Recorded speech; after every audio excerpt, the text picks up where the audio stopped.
তোমাকে যদি কেউ জেলের ভিতরে বন্দি করে রাখে তখন তোমাকে কেমন লাগবে? আমি আমার নিজের ভুল বুঝতে পেরেছি ভাই।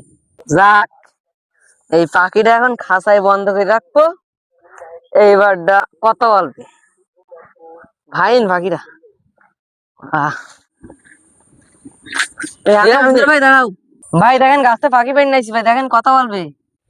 তুমি তো অনেক বড় ক্ষতি করে ফেলেছো। তুমি কি জানো না এই পাখিটি বাঁচছে এখনো?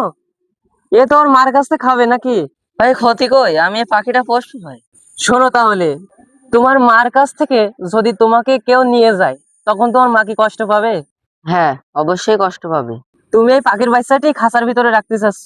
হ্যাঁ, এই খাঁচার ভিতরে রাখবো, কথা বলবে। তোমার মার কাছ থেকে তোমাকে যদি কেউ নিয়ে যায় তখন তোমার মা কি কষ্ট পাবে? হ্যাঁ, অবশ্যই কষ্ট পাবে। তোমাকে যদি কেউ জেলের ভিতরে বন্দি করে রাখে তখন তোমাকে কেমন লাগবে? কষ্ট হবে। ঠিক তেমনই তুমি এই পাখিটা খাঁচার ভিতরে রাখতে চাচ্ছ যেন পাখিটা কথা কয়। এর মার কাছ থেকে যে তুমি নিয়ে এসেছো, এর মাকে কিন্তু অনেক কষ্ট হচ্ছে। এই যে ছোট্ট পাখিটা, একে যখন তুমি খাঁচায় রাখবা তখন এর খুবই কষ্ট হবে। যেমন একটা মানুষ জেলখানায় থাকলে তার যত কষ্ট হয়, ঠিক পাখিটারও তেমন কষ্ট হবে। কারণ এই পাখি একটি উড়ান্ত জিনিস, একে যদি খাঁচায় বন্দি করে রাখা হয় তো খুব কষ্ট পায় এরা। সেজন্য তোমাকে বলছি তুমি এই পাখিটা না পুষে তুমি ছেড়ে দাও, মানে ওর বাসায় থুয়ে এসো।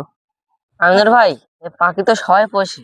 পাখি সবাই পোষে এটা আমিও জানি, কিন্তু সবাই যদি বোকা হয় তুমিও কি বোকা হবা? ভাই, আমি আমার নিজের ভুল বুঝতে পেরেছি ভাই।